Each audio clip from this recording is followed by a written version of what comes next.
गौरी भाभी कितना अच्छा लग रहा है यहाँ खेत की रसोई में खाना बनाकर, और ऊपर से खुला आसमान। ये तो तुम ठीक कह रही हो लक्ष्मी, ठंडी ठंडी हवा, खुले में खाना बनाने का तो मजा ही कुछ और है। मुझे तो शुरू से खुली हवा में खाना बनाने की आदत है। सही किया हमने अपनी खेत में अलग रसोई बना ली। ऐसे ही तीनों बहुएं अपनी खेत की रसोई में बैठकर एक दूसरे से बातें करते हुए खाना बना रही थी। आखिरकार क्या वजह थी जो ये तीनों बहुएं घर में इतनी बड़ी रसोई होते हुए भी खेत में रसोई बनाकर खाना बना रही थी? आइए ये जानने के लिए हमें इस कहानी में थोड़ा पीछे जाना पड़ेगा। रामगढ़ नाम का एक गांव था जिसमें भारती अपने परिवार के साथ एक छोटे से कमरे में रहती थी और भारती की 3 बेटियां थी। भारती का पति मेहनत मजदूरी करके अपने परिवार को चलाता था। कमरे में जगह कम होने के कारण भारती की रसोई आंगन में थी जिस पर उसकी तीनों बेटियां खाना बनाती थी। कुछ टाइम बाद शादी रतनपुर गांव में रहने वाली कमला के तीनों बेटों के साथ कर देती है और शादी के 1 हफ्ते बाद कमला की तीनों बहुएं कमला से कहती हैं, माँ जी मुझसे नहीं बनता इस बंद रसोई में खाना, मेरा तो दम घुटता है। माँ जी गौरी ठीक कह रही है, उस रसोई में मुझसे भी खड़े होकर खाना नहीं बनता है। माँ जी हम तो अपनी खेत में अलग रसोई बनाएंगे, एकदम खुली हुई, जाना खड़ा होना पड़े ना गर्मी के मारे दम घुटे। पर बहू मैंने वो इतनी बड़ी रसोई किसके लिए बनवाई है, मेरी बात तो सुनो। कमला के बिना बात सुने ही तीनों बहुएं पास के ही खेत में अपने गैस सिलेंडर ले जाकर रख लेती हैं और सारे मसाले के डिब्बे और जरूरत की सारी चीजें, फिर जाकर खेत की रसोई में खाना बनाने लगती हैं। तभी अंदर बैठे कमला के तीनों बेटे और कमला और उसका पति खाने का इंतजार कर रहे थे। अरे और कितना समय लगेगा बहू को खाना लाने में? लगता है आज पेट में भूख के मारे कूद रहे चूहे भी मर जाएंगे। अजी बस लाती ही होंगी। इतने में लता सबसे पहली थाली लगाकर हरिराम को देती है। उसमें 2 पूरी और आलू की सब्जी रखकर अपने ससुर को खाने के लिए देती है। फिर लता दूसरी थाली लेने के लिए जा ही रही होती है कि तभी ससुर पीछे से आवाज मारता है, अरे पूरियां तो खत्म हो गई, जल्दी से और बनाकर लाओ। जी जी पिताजी अभी लेकर आई, 2 मिनट। तभी लता भागती हुई जाती है और फिर से 2 पूरी प्लेट में रखकर लेकर आती है और फूली हुई 2 पूरी अपने ससुर की प्लेट में रख देती है। ऐसे लता के अंदर बाहर के 10 चक्कर लग जाते हैं जिस कारण लता की बुरी तरह से ऊपर नीचे सांसें चलने लगती हैं। ऐसे ही धीरे धीरे 10 दिन गुजर जाते हैं। फिर एक दिन तीनों बहुएं खेत में बैठकर नाश्ता बना रही थी और सब अंदर नाश्ते के लिए बैठे होते हैं। इतने में कमला की बहू लक्ष्मी हाथ में चाय की ट्रे लेकर आती है तो गौरी पकौड़ों की प्लेट लेकर आती है और सबकी प्लेट में पकौड़े परोसती है। ये क्या? ये चाय है जो एकदम ठंडी है, और ये पकौड़े भी सारे ठंडे पड़े। तभी गौरी और लक्ष्मी कहती हैं, जी हमने तो एकदम गरम गरम ही बनाए थे, लेकिन यहाँ तक पकौड़े लाते लाते ही ठंडे हो गए, तो इसमें हमारी क्या गलती है? अरे तुम्हें आखिर कहा किसने खेत में रसोई बनाकर खाना बनाने के लिए? तभी पीछे से लता आ जाती है और रोहन को ये कहते हुए सुन लेती है और उससे कहती है, अजी हमको शुरू से ही खुले में खाना बनाने की आदत है और हमसे इस रसोई में खड़े होकर खाना नहीं बनता है, इसलिए हम तीनों देवरानी जेठानी खेत में जाकर खाना बनाते हैं। अरे तो इसमें तुम खड़ी होकर बहस क्यों कर रही हो? जाकर रसोई में चाय गरम करके लाओ। माँ जी शायद आप भूल गई हैं, रसोई में गैस चूल्हा कुछ नहीं है, हम सब खेत में ले गए हैं। धीरे धीरे अब ऐसे ही दिन गुजरते जाते हैं। घर के सभी लोग तीनों बहुओं के खेत वाली रसोई से परेशान हो जाते हैं। धीरे धीरे अब ऐसे ही दिन गुजरते हैं।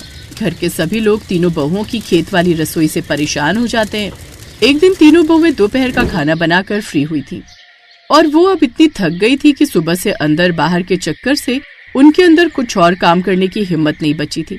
तभी थोड़ी देर बाद कमला अपनी तीनों बहुओं के पास खेत वाली रसोई में आती है और अपनी तीनों बहुओं से कहती है, बहू आज घर पर कुछ मेहमान आएंगे, वो रात का खाना भी यहीं खाकर जाएंगे, इसलिए तुम रात के खाने में काफी सारी चीजें बना लेना।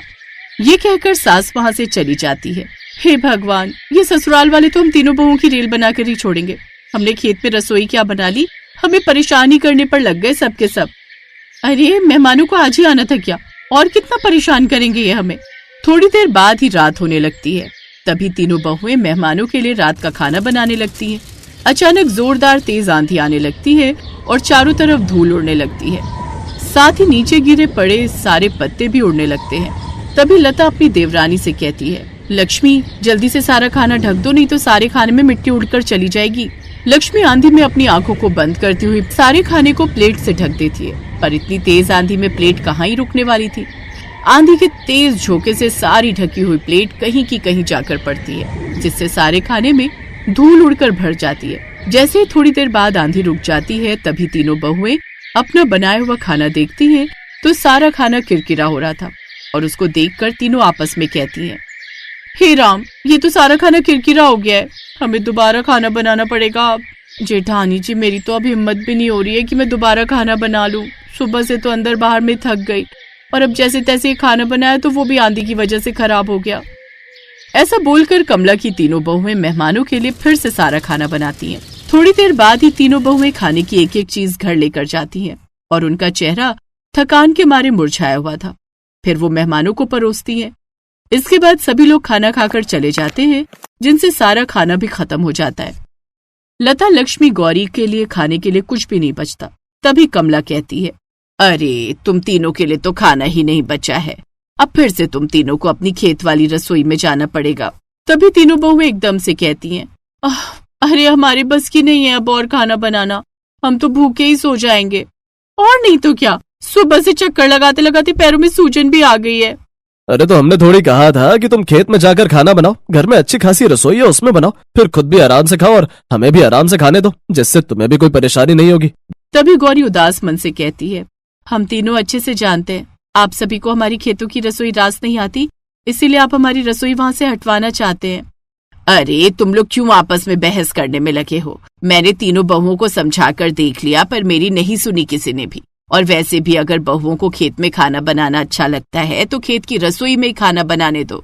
कमला की बात सुनकर तीनों बहुएं सोने के लिए अपने अपने कमरे में चली आती हैं और फिर ऐसे ही धीरे धीरे तीनों बहुओं को अपने खेत की रसोई में खाना बनाने में दिक्कत आने लगी। ऐसे एक दिन फिर से तीनों बहुएं खेत में खाना बना रही थी। फिर तीनों किसी काम के लिए घर के अंदर जाती हैं और जैसे ही कुछ देर बाद बाहर आती हैं, ये भगवान, ये क्या, सारा खाना कबूतरों और चिड़ियों ने चोंच मार मार कर खराब कर दिया है। ऐसे ही हर रोज अब खेत की रसोई में कोई न कोई दिक्कतें आने लगी थी और तीनों बहुएं अपनी खेत की रसोई से तंग आ जाती हैं। एक दिन तीनों बहुएं आपस में खेत की रसोई के बारे में बात कर ही रही थी। उनकी सारी बातें कमला सुन लेती है। मैं तो तंग आ गई हूँ इस खेत की रसोई से, कभी कुत्ता खाने में मुंह दे जाता है तो कभी कबूतर सारा खाना बिगाड़ देते हैं।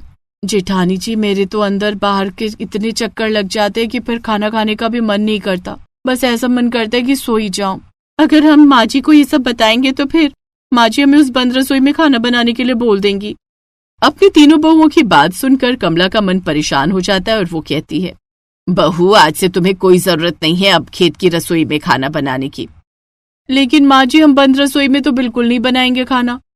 मेरी बात तो सुन लो बहू, मैं तुम्हारे लिए घर के आंगन में ही एक मिट्टी का चूल्हा बनवा, जिसे तुम खुले में अपने आंगन में बैठकर खाना बना सको और जब कभी मौसम खराब हो तो घर की रसोई में बना लो। आंगन में चूल्हा बनवाने के नाम को सुनकर तीनों बहुओं के चेहरे पर स्माइल आ जाती है और कमला आंगन में ही मिट्टी का चूल्हा बनवा देती है और अब खेत की रसोई घर में ही ट्रांसफर हो जाती है। अब लता, गौरी और लक्ष्मी घर के आंगन में ही बैठकर खुले में खाना बनाती हैं और जब आंधी तूफान आता है तो वो घर की रसोई में गैस पर खाना बना लेती थी और अब उनको कोई अंदर बाहर वाली दिक्कत भी नहीं होती थी, जिससे अब वो सब लोग खुशी खुशी रहने लगते हैं।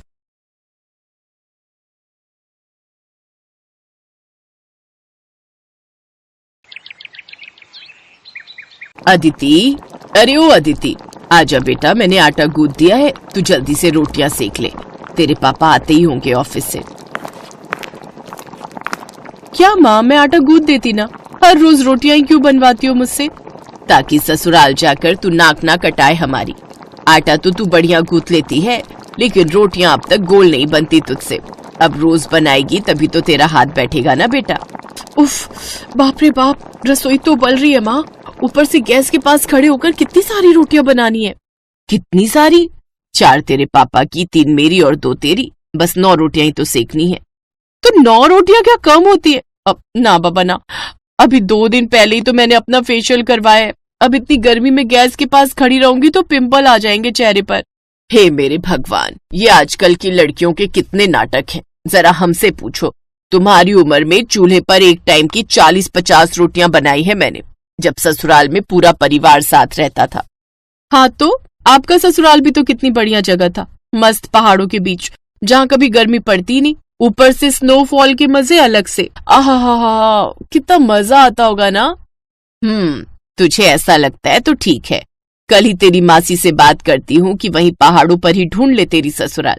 अब सच माँ, ये तो एकदम धांसू आइडिया है, लेकिन ये मेरे दिमाग में पहले क्यों नहीं आया। ठीक है, तो फिर तेरा, आप आज के आज मासी से बात करो और उनसे बोलो कि ससुराल कैसा भी चलेगा, लेकिन मेन शर्त यह है कि लड़का वहीं का रहने वाला हो और उसका घर एकदम पीक पर, मतलब कि ऊंचाई पर होना चाहिए, जहाँ जमकर स्नोफॉल होती हो।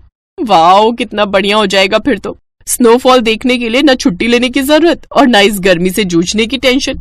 चलो माँ, अब आप रोटियां बनाओ, मैं तब तक ये डिसाइड करती हूँ कि शादी के बाद अपनी रिसेप्शन पर मैं क्या पहनूंगी।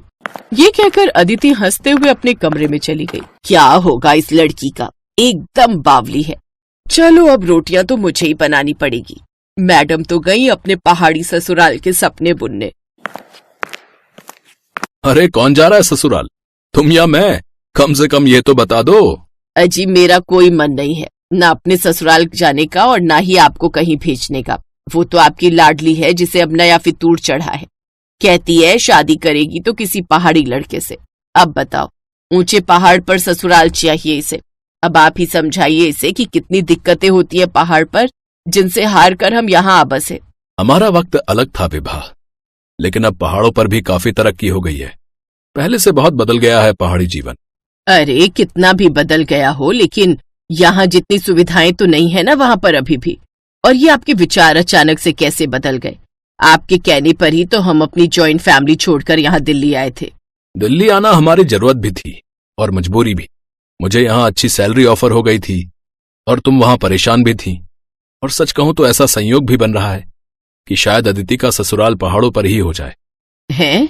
अब साफ साफ कहिए ना, क्या बात है? आज लंच के वक्त तिवारी जी से काफी देर बातें हो गई।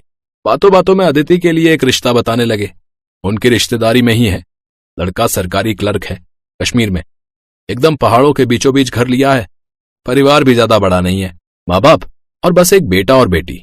बेटे गिरीश से अपनी अदिति की शादी हो जाएगी और बेटी सुनीता की तो पहले ही शादी हो चुकी है। परिवार तो बढ़िया है, लेकिन कश्मीर, इतनी दूर अदिति को कैसे भेजेंगे जी? तुम चिंता मत करो विभा, ये भगवान का बनाया संयोग ही है कि अदिति को भी पहाड़ों में ससुराल पाने की इच्छा तब हुई जब उसके लिए ये रिश्ता आया। अब ज्यादा मत सोचो और जाकर उससे बात करो। विभा ने जाकर अदिति से बात की और कश्मीर का नाम सुनते ही अदिति ने हाँ कहने में 1 मिनट भी नहीं लगाया। अरे माँ, इसमें सोचने जैसा क्या है? कश्मीर में होगी मेरी ससुराल। आहा, सुनने में कितना अच्छा लग रहा है। आप तो फौरन हाँ कर दो। एक बार ठंडे दिमाग से सोच ले बेटा, मैं पहाड़ों पर रही हूँ, मुझे मालूम है कि कितनी दिक्कतें होती हैं वहां पर। पहाड़ी जगह पर 2-4 दिन घूमकर आने में और पूरी जिंदगी बिताने में बहुत फर्क होता है। ओहो माँ, पापा सही बोलते हैं, आप ना कुछ ज्यादा ही डीप चली जाती हो हर मामले में। मैं बोल रही हूँ ना आपको, आप इस रिश्ते के लिए हाँ कह दो, इससे पहले कि उन्हें कोई और पसंद आ जाए। अरे पर एक बार लड़के की फोटो तो मंगवा ले। उसकी भी कोई जरूरत नहीं है माँ, पापा ने देखा तो है ना फोटो।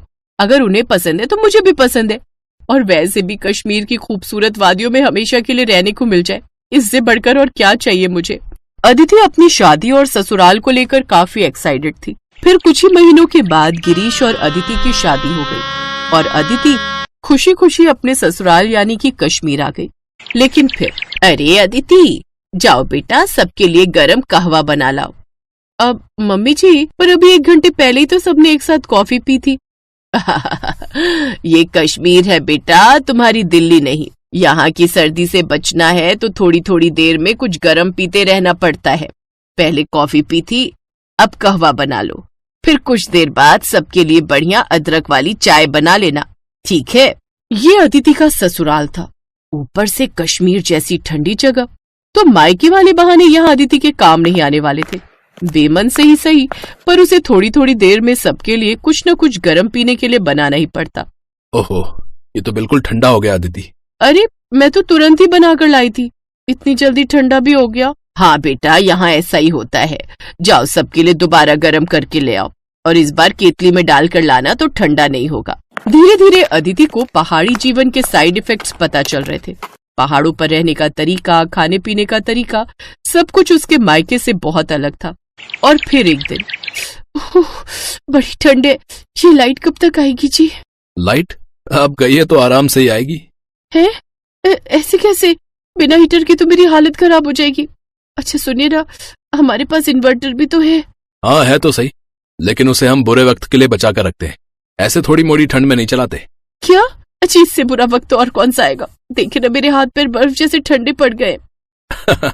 तुम्हें अभी यहाँ की आदत नहीं है ना, इसीलिए ऐसा हो रहा है। तुम फिक्र मत करो, ये रजाई ओढ़कर लेट जाओ, फिर ठंड नहीं लगेगी तुम्हें।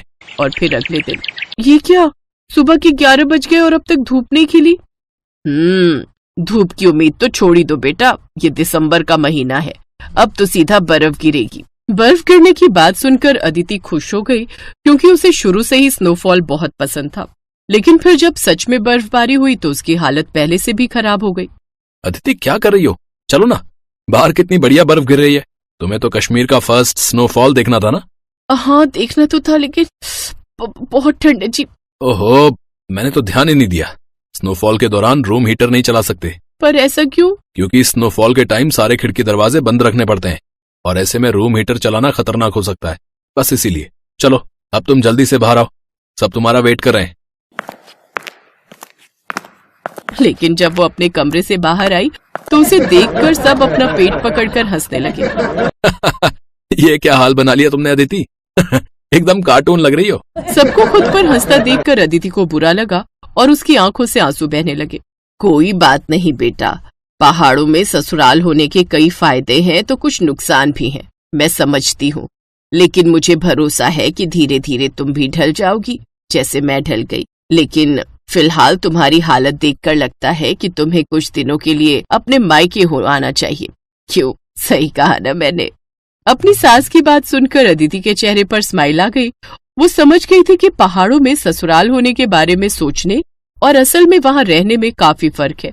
ऐसा नहीं था कि वो हिम्मत हार गई थी, लेकिन फिलहाल वापस कुछ दिन अपने मायके में आकर रहने के लिए वो बहुत एक्साइटेड थी। Best buddies. Hello friends, Thanks for watching this video. अगर आपको ये वीडियो पसंद आया है तो प्लीज लाइक, सब्सक्राइब, कमेंट्स करें इस वीडियो पर, और हाँ, शेयर करना भी ना भूलें।